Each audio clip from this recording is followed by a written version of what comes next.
دنیا کی نظریں جمی رہیں اور بالآخر وہ لمحہ آ گیا۔ جی ہاں، امریکی صدر ڈونلڈ ٹرمپ اور روسی صدر ولادیمیر پوٹن آمنے سامنے الاسکا میں 4 گھنٹے کی طویل ملاقات، لیکن یوکرین جنگ بندی پر کوئی اتفاق نہ ہو سکا۔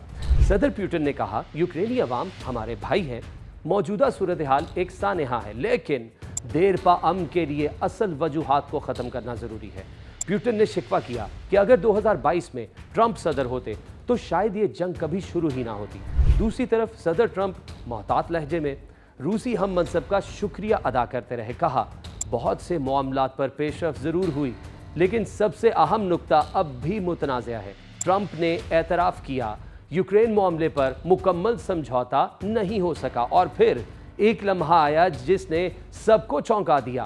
پوٹن نے انگریزی میں سیدھا ٹرمپ کو ماسکو آنے کی دعوت دے ڈالی، اور ٹرمپ نے بھی کہا یہ دلچسپ ہے، ممکنہ طور پر دیکھ سکتا ہوں۔ لیکن سوال یہ ہے، کیا یہ ملاقات تاریخ کا دھارا موڑ سکے گی یا دنیا ایک اور طویل جنگ کی طرف بڑھ رہی ہے؟